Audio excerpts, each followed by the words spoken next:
그러면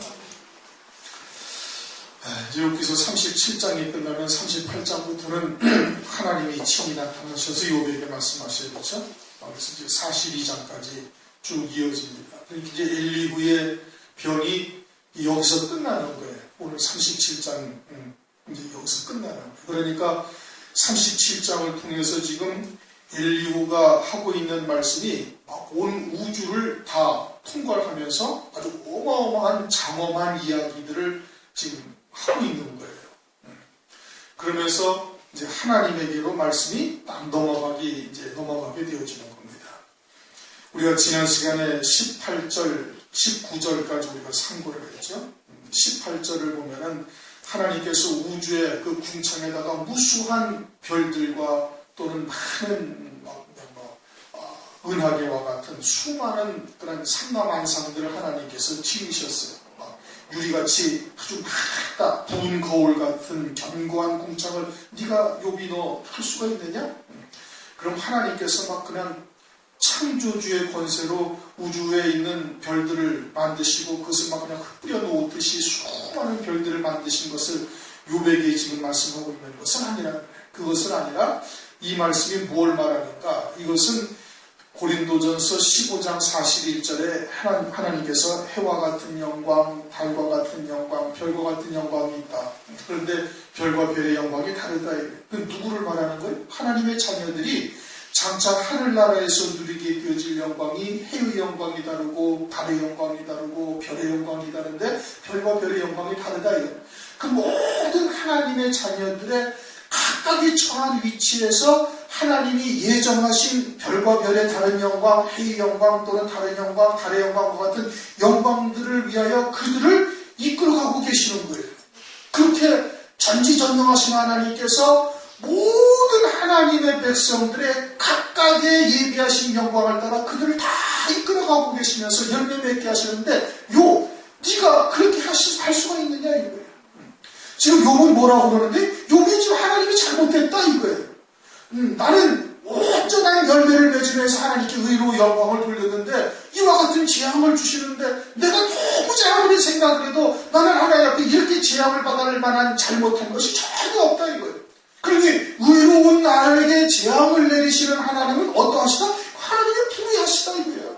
자기는 깨끗한데 나는 의로운데 하나님은 그 의로운 자에게 재앙을 내리시니 결국은 하나님이 불의하시다, 하나님이 잘못했다 이거예요. 근데 하나님은 어떠한 하나님이시냐? 하나님은 온 천지에 있는 하나님의 백성들을 각각의 그 처한 위치에서 하나님께서 창세전에 하늘에 예비하신 그 기쁘신 뜻대로 예비하신 영광을 위하여 모든 하나님의 자녀들에게 섭리하시며 그들의 구원을 이끌어 가셔서 별과 별의 영광이 다르듯이 그 모든 자녀들의 구원을 다 이끌어가고 계시는 거예요. 전지전능하신 하나님이시다. 욥이 너 그럼 하나님한테 네가 잘못했다고 그러니 너는 그럼 그런 구원을 너 빌 수가 있느냐? 지금 그렇게 지금 묻고 있는 거예요.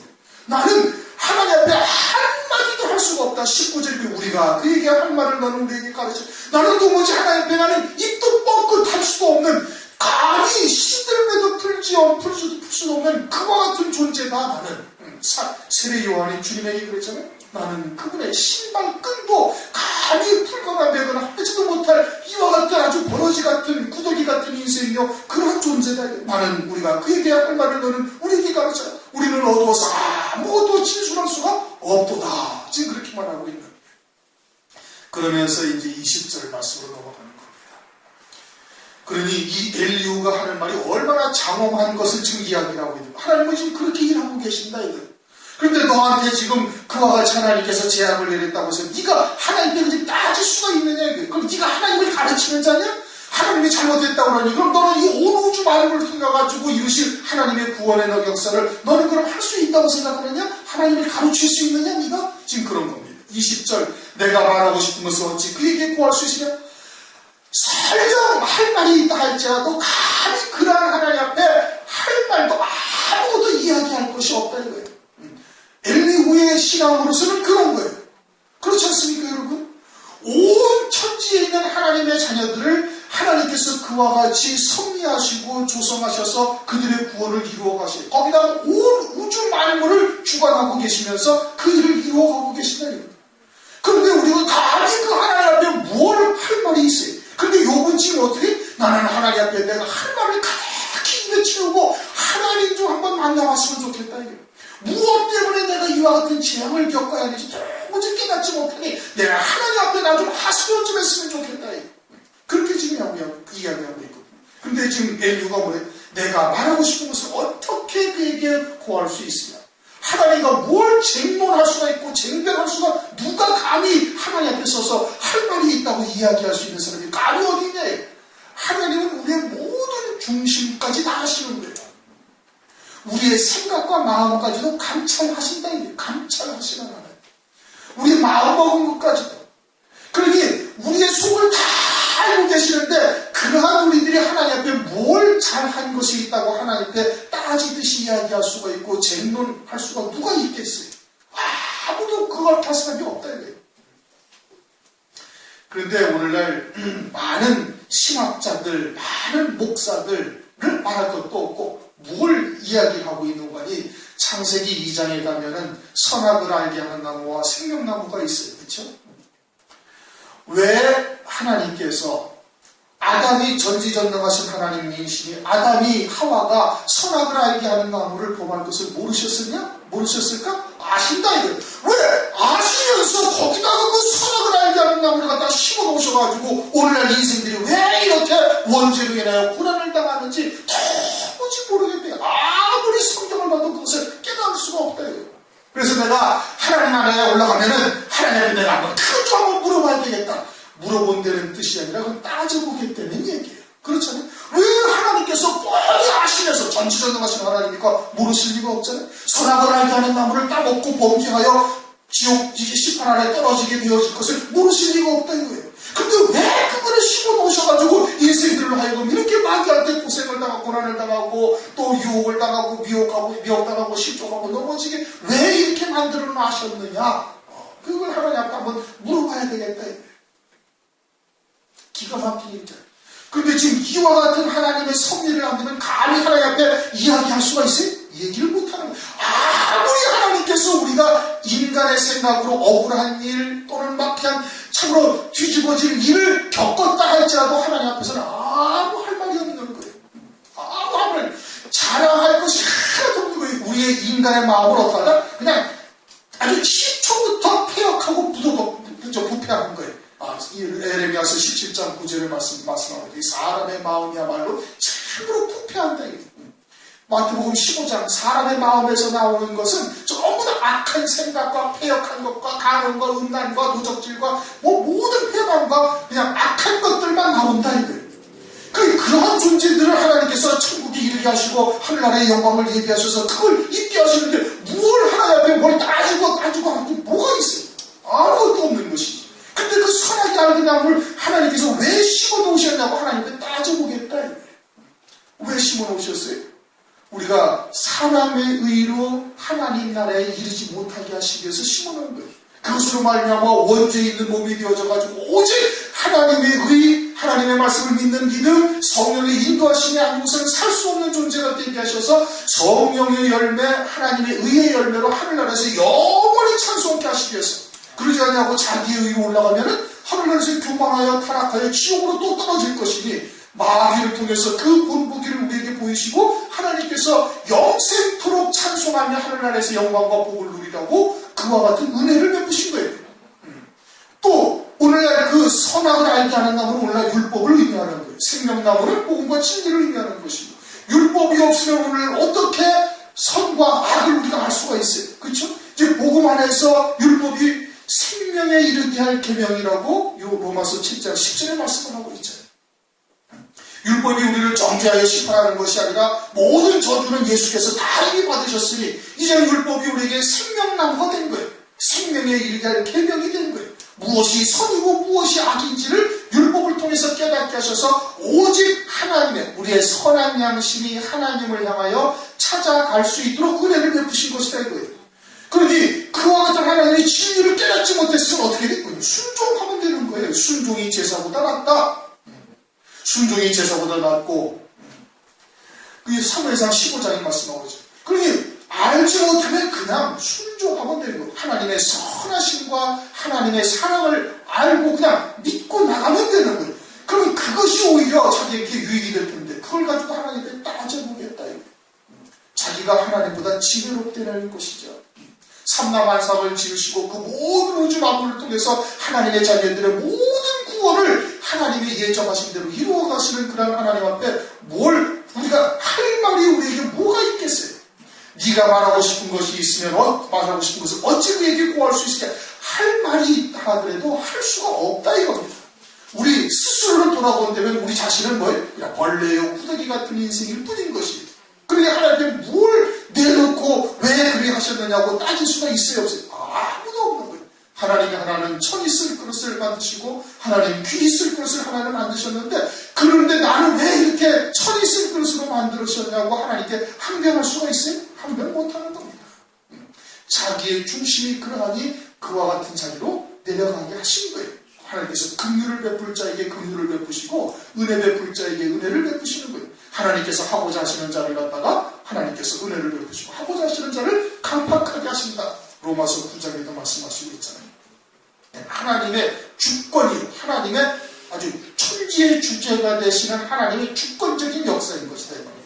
그러니 내가 말하고 싶은 것은 어찌 그에게 구할 수 있으냐? 어찌 삶 키우기를 바랄 자가 있으냐? 그런데도 계속해서 하나님 앞에 쟁변하겠다, 하나님 앞에 따지겠다 그런다면 어떻게 되는 거예요? 하나님께서 그냥 버려버리시는 거예요.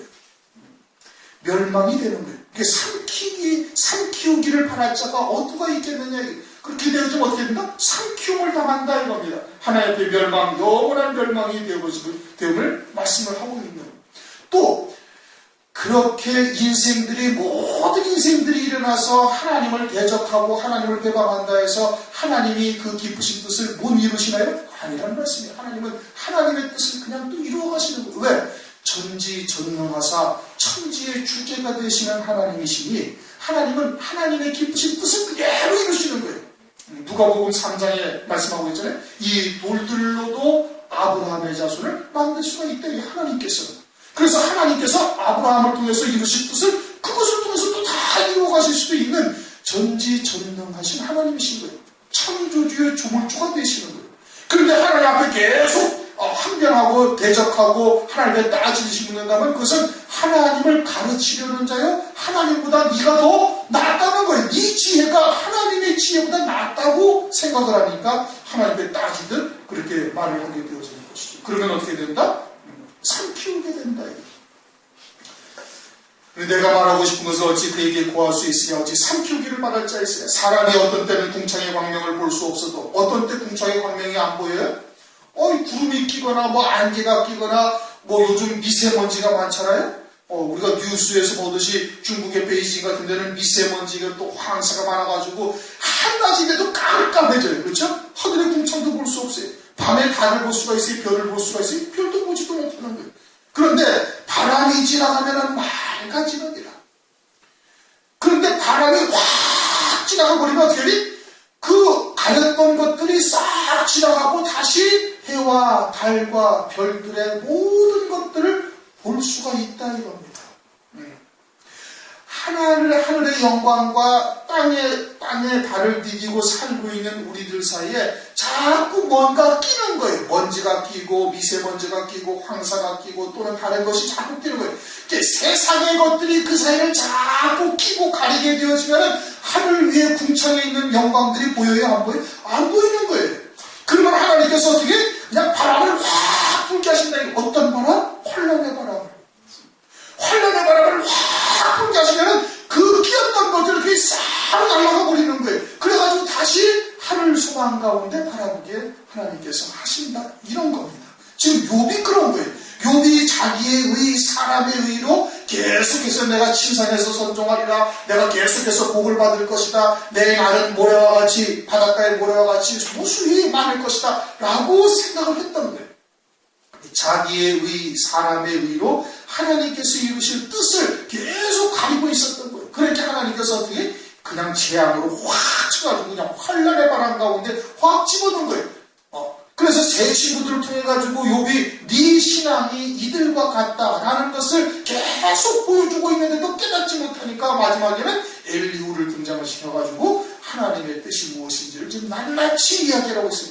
그러니까 욥이 지금 이 말을 듣고 한마디도 항변도 못하는 겁니다. 32장부터 32장, 33장, 34, 35, 36, 37 무려 6장을 지금 엘리후가 막 열변을 토하고 있는데 2절 같으면 욥이 막 당장에 나서가지고 막 말을 했어요. 근데 한마디도 말도 못하고 있어요. 뭘 하고 있다는 거예요? 이제 듣고 깨닫고 있는 것이에요. 우리도 하나님께서 곁길로 조금씩 가면은 사람 막대기와 인생의 채찍으로 경고하시는 겁니다. 영적인 감각이 예민하면은 무언가 지금 잘못되어져 가고 있다는 것을 속히 깨닫고 어떻게 바로 돌이킬 수가 있어요. 말씀을 통해서 돌이키고 예배를 통해서 깨닫고 돌이키고 그러면 되는 거예요. 그런데 이게 영적인 감각이 무뎌지고 자꾸 하나님과 나 사이에, 궁창과 나 사이에 뭔가 자꾸 끼면 이게 안 보이는 거예요. 그래가지고 그냥 살살 교훈을 해도 살살 하나님께서 다뤄도 깨닫지 못하는 거예요. 그러면 하나님께서 어떻게 이제 막대기로 치시기 시작하는 거예요. 막대기로 쳐도 깨닫지 못하는 거예요. 사람이라는 게 미련하다는 말씀.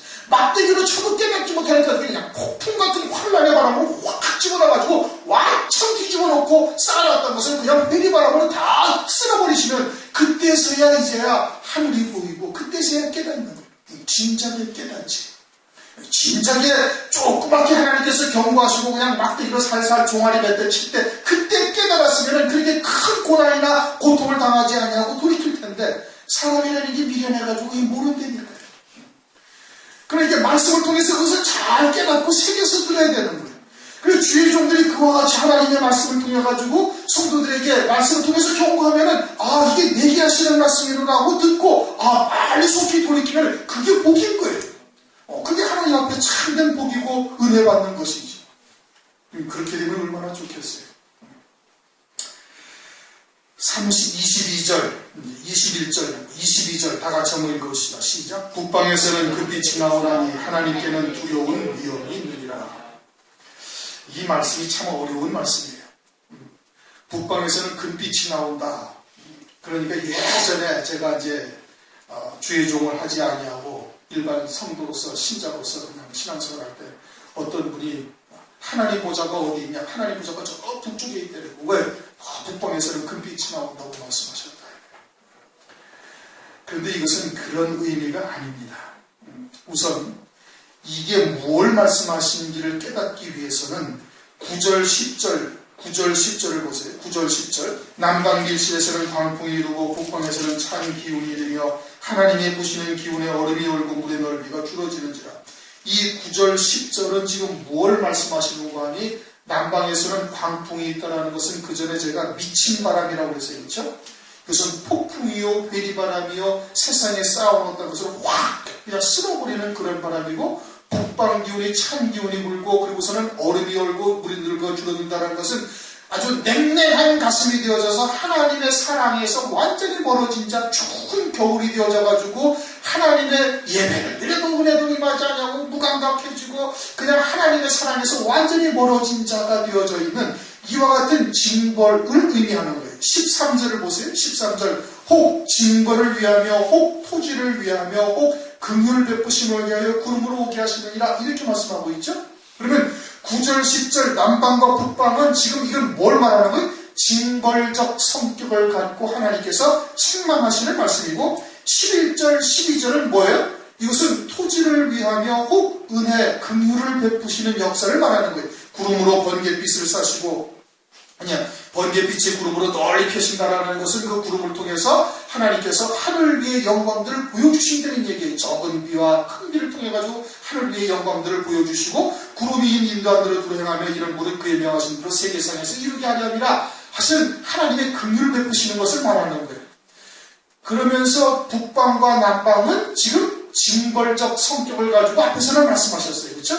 그런데 이제 12절, 13절, 14절을 넘어가가지고 14절 이하에 하나님께서 행하신 일들을 가만히 생각하면서 하나님의 이 기묘하신 섭리, 하나님의 은혜를 우리가 꼼꼼히 생각하면서 하나님의 뜻을 깨달아가는 자에게 17절 남풍은 뭐예요? 17절 남풍은 하나님께서 은혜를 베풀어 주셔가지고 땅이 녹고 부드러워져서 열매를 맺어서 하늘의 의의 예복을 입게 하시는 은총을 말하는 거예요. 앞에서의 남방에 세우는 광풍은 징벌, 여기서의 남풍은 뭐예요? 긍휼을 베푸시는 거예요. 은혜를 베푸시는 것을 말하는 거예요. 그러면서 지금 22절에 북방이라고 또 나온 거예요. 그러니까 9절, 10절에서 남방과 북방은 지금 하나님의 징벌을 가하시는 책망의 말씀, 책망 내지는 징벌적 성격을 가지고 북방과 남방을 말씀하신 것이고, 지금 17절과 22절의 남풍과 북방이라는 것은 하나님께서 긍휼을 베풀어 주시는 은혜의 자리에 있는 하나님의 자녀들에게 구름으로 하나님께서 비를 내리시고 번갯빛을 사셔서 그들로 하여금 하나님께서 이루신 예비하신 구원을 이루어 가시는 역사를 지금 말씀하고 있는 거예요. 지금 뭘 말씀하시는지 이해가 되십니까? 앞에도 북방과 남방이 있고 뒤에도 남풍과 북방이 있는데, 이것은 지금 앞에 것은 지금 이것은 징벌하시는 것을 말씀하시는 것을, 뒤에 것은 하나님께서 긍휼을 베푸시고 은혜 베푸시는 것을 말하는 거예요. 그러니까 똑같은 남풍 남방이라 할지라도 뒤에 나온 것은 지금 하나님께서 은혜 베푸시고 열매 맺게 하셔서 의의 예복을 입게 하시는 은총을 말하는 것이고, 마찬가지로 북방도 살바람이 불어서 그 마음이 냉랭하여 겨울과 같은 심령이 되었다 할지라도 하나님께서 하고자 하시는 자에게 은혜를 베풀고 하고자 하시는 자에게 하나님께서 강팍해 하시는 역사를 하나님께서 하신다는 말씀이에요. 그래가지고 그에게 비록 그 심령이 싸늘하고 찬바람이 불고 얼음이 얼면서 하나님의 사랑에서 혹 식어졌다 할지라도 하나님께서 은혜를 베푸시게 되어지면은 그와 같은 심령에서도 금빛이 나온다는 거예요. 금빛이 나온다는 것은 금멸류관 쓰는 영광의 자리까지도 얼마든지 인도하실 수 있다. 왜? 하나님은 천지의 주제가 되시는 거예요. 주권자예요. 하나님의 뜻하신 대로 하시는 거예요. 그러니까 그 북방 가운데서도 금빛이 나오게 하시는 은혜를 하나님께서 얼마든지 베푸실 수가 있다라는 것입니다. 누구에게? 하나님의 은혜를 깨닫는 자에게, 하나님의 은혜를 또 입는 자에게는 그렇게 하실 수가 있다. 여러분이나 저가 그와 같은 거예요. 우리도 여러 가지 연단과 고난 가운데 살아갈 때는 하나님이 과연 살아계신가? 우리 기도에도 응답도 없고 우리는 하나님에서 끊어진 자 같고 다른 사람들은 뭐 응답받았네 어쩌고 저쩌고 막 이야기를 아무리 가도 그냥 고난의 연속이요, 뭔가 잡히는 것도 없고 보이는 것도 없고 그냥 사면팔방이 깜깜한 절벽이었다. 그런데 그렇게 인도하시는 역사가 결국은 뭐였어요? 그것이 오늘날 마지막 때 금면류관을 쓰는 영광의 자리까지 우리를 인도하시는 하나님의 역사인 거예요. 그냥 하나님의 기쁘신 뜻대로 그냥 은혜를 베풀어 주시는 거예요. 하나님의 주권적인 역사이다 이거예요.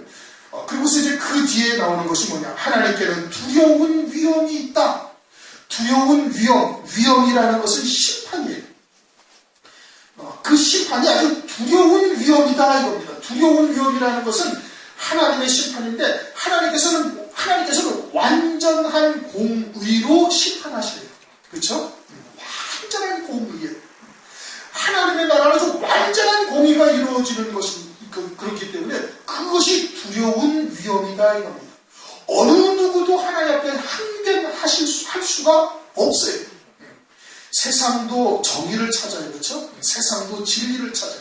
그러나 세상에 정의가 있어요? 없어요? 전혀 없는 거예요. 왜? 마귀가 주장하는 세상이기 때문에. 그렇게 아무리 법치주의를 만들고 법치주의 주장을 하고 뭐 민주주의 어쩌고 해도 완전한 정의가 세상에 실현되면 억울할 일이 하나도 없어야 되는 거예요. 그런데 하나님 나라는 완전한 정의가, 완전한 공의가 있고 어느 누구도 억울할 일이 없어요. 억울할 일이 없고 어느 누구도 불공정한 대우를 받는 사람이 아무도 없다. 의인에게는 작은 소자에게 냉수 한 그릇 대접한 것까지도 하나님께서 다 기억하셔서 갚아주시고, 악한 자는 악한 말 한마디 한 것까지도 그대로 하나님께서 다 보호하시고, 어느 누구도 하나님 앞 심판대 앞에서 그 경외하지 아니할 수가 없다 이겁니다. 그러니까 빌립보서 2장 12절에 뭐라고 말씀하시죠? 너희는 두렵고 떨림으로 너희 구원을 이루라 이거예요. 우리가 아무리 금빛 면류관을 받다가 소망하고 믿음으로 받았다 할지라도 우리의 구원은 두렵고 떨림으로 이루어가야 되는 거예요. 왜? 하나님께는 두려운 위험이 있으니까 우리가 반드시 그 자리를 우리는 지나가야만 되는 거예요. 그러니 두렵고 떨림으로 구원을 이루한 바울은 또 스스로도 어떻게 말하고 있어요? 고린도전서 9장 27절을 보면 내가 내 몸을 쳐 복종하게 하면 내가 남에게 전파함에 자기가 도려 버림이 될까 두려워하니라. 그러니 항상 두렵고 떨림으로 자기의 구원을 이루어간 거예요. 그러니 내가 이제까지 참았다고 여기지도 아니하고 그 표대를 향하여 지금도 아주 그냥 잡은 것으로 여기지 아니하고 그 표대를 향하여 달려가고 있다고 빌립보서 4장에도 그렇게 고백을 하고 있는 거예요. 우리도 금면류관의 영광의 말씀을 내가 믿음으로 받았다 할지라도 항상 두렵고 떨림으로 그 자리에서 혹 떨어질까 두렵고 떨리는 마음으로 그 하나님의 말씀을 순종해 나가는 자가 되어야 되는 것이죠. 우리가 무언가 해서 그 자리에 오른 거 절대 아니에요. 하나님께서 그냥 거저 베푸신 거예요. 북방 가운데서 그냥 금빛이 나오게 하나님께서 우리에게 은혜를 베풀어 주신 것이지 우리의 뭔가 그냥 티끌 만한 거라도 하나님 앞에 내세울 만한 것이 있어서 그와 같은 말씀을 우리에게 주신 것이 아니다 이겁니다. 23절 전능자를 우리가 측량할 수 없나니 하나님의 모든 것을 우리가 알 수 있어요? 없어요? 알 수 없는 거예요. 이 피조된 우주 세계도 알지도 못해요. 별이 몇 개인지 아십니까? 아무도 몰라요. 우주가 얼마나 큰지 아시나요? 아무도 몰라요. 하물며 이 땅에 있는 미생물 또는 뭐 하나 제대로 그것이 어떻게 해서 생겨났고 어떻게 그것이 이루어졌고 어떻게 되어 있는가 아무도 모르는 거예요. 그냥 있으니까 존재하는 것이고 조금씩 그냥 알아갈 뿐이에요. 뭐 하나 하나님께서 이루어가시는 이 섭리를 아무것도 아는 것이 없는 거예요. 뿐만 아니라 조금 전에도 얘기한 것처럼 하나님은 온 세상에 있는 하나님의 모든 백성들의 구원을 당신의 기쁘신 뜻대로 예정하신 대로 그 모든 구원을 이루어 가시면서 온 우주 만물을 섭리하고 계십니다. 온 우주 만물을 섭리하고 계십니다. 그러니 그러한 하나님의 뜻을 우리가 감히 측량할 수가 있고 하나님의 뜻은 이러하다 우리에게는 장차 이와 같은 일들이 앞으로 이루어질 것이다 감히 누가 얘기할 수가 누가 있겠습니까? 왜 내게는 또 이런 일을 하나님께서 행하셨느냐고 하나님께 감히 항변할 수 있는 사람이 또 누가 있겠어요? 아무도 없는 거예요. 그 하나님의 뜻을 우리가 감히 헤아릴 수가 없는 거예요. 신묘요 막측이다. 신묘 막측하는 것이죠. 그 전능자를 우리가 측량할 수 없나니 그 권능이 지극히 크사 그 권능이 지극히 크사다라는 것은 이 세상에는 마귀도 존재해요. 그렇죠? 마귀가 존재해서 하는 일이 뭐예요? 그냥 하나님의 일을 어찌하든지 해방하는 것이고 마귀의 또한 수하들이 무수히 많이 있고 뿐만 아니라 모든 만물들이 각각 그냥 자기 뜻대로 다 그냥 행동하고 있어요. 사람은 사람들 뜻대로 행동하고 있고 짐승들은 짐승들 뜻대로 행동하고 있고 미생물들은 미생물 뜻대로 다 움직여가고 있는 거예요. 아주 작은 세포 조직 같은 그런 미생물도 다 지 뜻대로 지 생각대로 다 움직여가고 있어요. 그럼에도 불구하고 하나님이 예정하신 그 기쁘신 뜻은 그 모든 것들이 있음에도 불구하고 이루어 가시는 거예요. 그것이 하나님의 권능이에요. 창조주의 권능이신 거예요.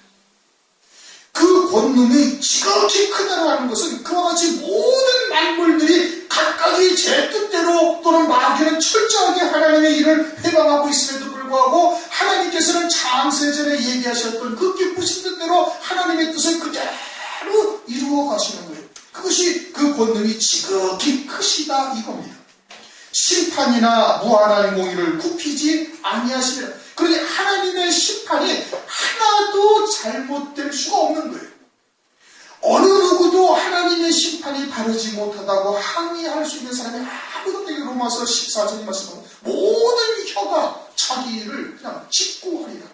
스스로 다 고백치 아니할 수가 없는 거예요. 왜? 하나님은 우리의 모든 심령까지도 감찰하시는 하나님이시니까. 그러니 그 공의를 굽히지 아니하신다는 것은 하나님께서 혹여나 누가 사정 얘기를 들어보니 내가 너에게는 조금 그냥 좀 잘못한 게 있구나 조금 참아라 하고 하나님의 의가 굽혀질 수가 없다는 얘기예요. 그러할 일이 있을 수가 없다 이런 뜻인 겁니다.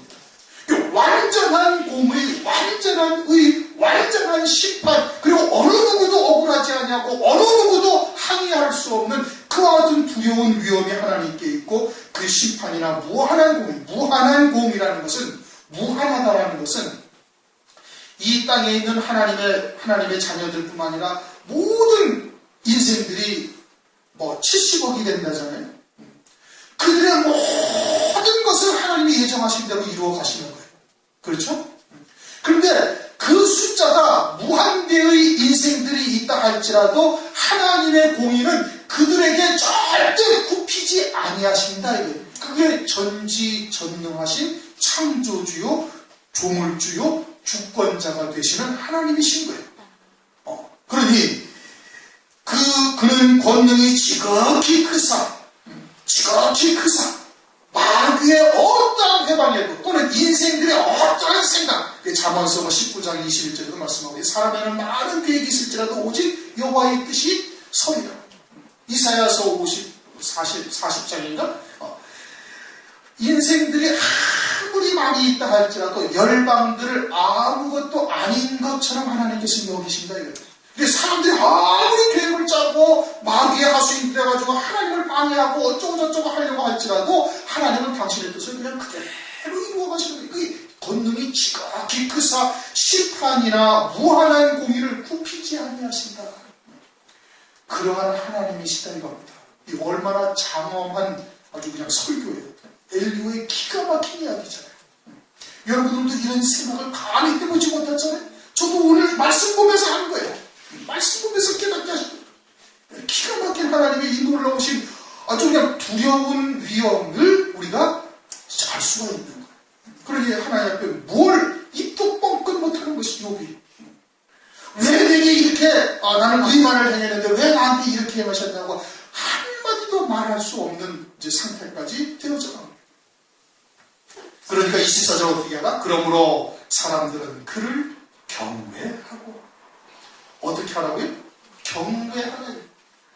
하나님을 절대 두려운 마음으로 하나님을 공경하라고요. 다시 말하면 하나님의 말씀을 그렇게 해야 되는 거예요.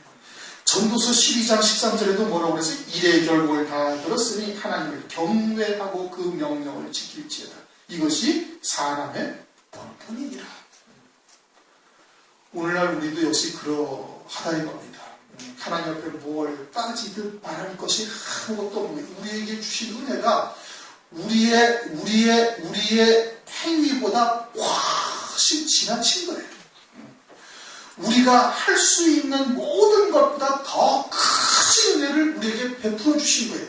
때로는 육신적으로 조금 고달프고 힘들고 어려움이 있다 할지라도 우리에게 베풀어 주신 모든 은혜는 그보다도 어마어마하게 상상조차 할 수 없이 큰 은혜를 우리에게 베풀어 주신 것이에요.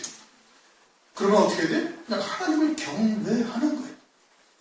그 경외라는 게 뭔지를 이제 더 설명 안 해도 아시죠? 아브라함이 하나님을 경외했다. 그러니까 주의 말씀에 모든 것을 다 내려놓는 거예요.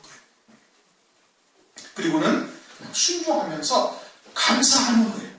그냥 순종할 정도가 아니라 그냥 감사하고 기뻐하고 찬송하고 그렇게 나가야 되는 거예요. 그것이 진짜 경외인 거예요. 아브라함이 이삭을 데리고 아침 일찍 나갔다는 건 뭐 아주 기쁨으로 충만해가지고 나간 거예요. 그렇게 돼야 되는 거예요. 그 상황에서 어떻게 그렇게 할 수가 있겠어요? 그게 상상이나 할 수 있는 일이에요? 아니거든요. 그게 있을 수가 없는 일. 사람의 생각으로는 이성적으로는 도저히 있을 수가 없는 일인데 아브라함은 그걸 한 거예요. 그래서 믿음의 조상이 된 거죠. 다윗은 어떻게 했어요? 다윗은 지 감정까지도 쫙 내려놓고 하나님의 말씀에 그냥 절대 순종한 거예요. 절대 순복해버린 거예요. 하나님이 딱 결정이 끝나버리면 그 어떠한 일들도 그냥 다 내려놓고 딱 나간 거예요. 그것이 아브라함과 다윗의 자손 예수 그리스도의 세계란 말이에요. 그 믿음의 세계가 지금 마태복음 1장 1절부터 시작되는 거예요. 그 믿음이 뭔지를 깨달아야 예수 그리스도의 세계에 들어갈 수 있는 자가 되는 거예요. 그러므로 사람들은 그를 경외하고 하나님을 경외하나요? 그는 마음에 지혜롭다 하는 자를 돌아보지 아니하시고 사람이 스스로 지혜 있다라고 생각하는 자들을 하나님께서 아예 돌아보지도 아니하신다 이겁니다.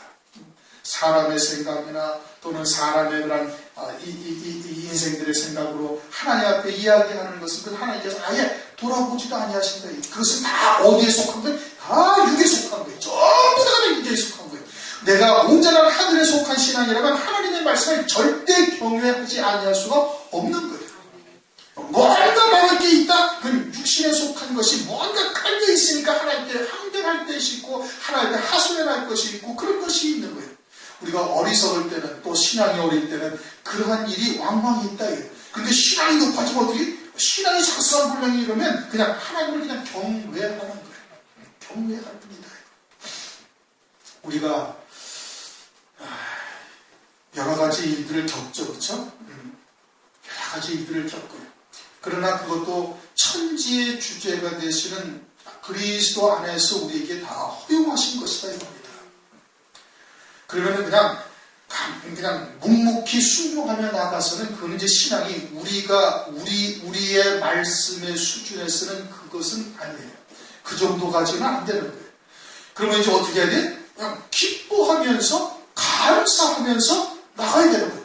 어떠한 경우에도 육신적으로는 고통이요, 육신적으로는 슬픈 일이요, 육신적으로는 아주 애통한 일이 있다 할지라도 감사하며 찬송하며 기뻐하며 나아갈 수 있는 자가 되어야 되는 거예요. 그래야 그게 온전한 신앙인 거예요. 데살로니가전서 5장 16절 이하에 뭐라고 써요? 항상 기뻐하려는 거예요. 항상 기뻐하라, 쉬지 말고 기도하라, 범사에 감사하라. 이것이 너희를 향하신 하나님의 뜻입니다. 그 신앙은 주의 재림을 데살로니가 전서를 보시면 매 장 끝마다 주님의 재림을 말씀하고 있거든요. 그것을 소망하는 자는 그와 같은 자리에 서야 된다는 뜻이기도 한 겁니다. 이제 우리가 신앙이 그 자리에까지 이르러야 돼. 최소한도 여러분들은 그러셔야 되는 거예요. 그 믿음의 자리까지. 이렇게 장엄하신 하나님의 놀라운 하나님의 이 오묘한 섭리, 하나님의 이 신묘막측한 이와 같은 하나님의 지혜, 이와 같은 것이 있음을 우리가 깨달았다면 하나님 앞에 경외하며 그렇게 나갈 수 있는 자가 되어야 되는 겁니다. 그렇게 되시기를 주님의 이름으로 축원합니다. 다 같이 통성.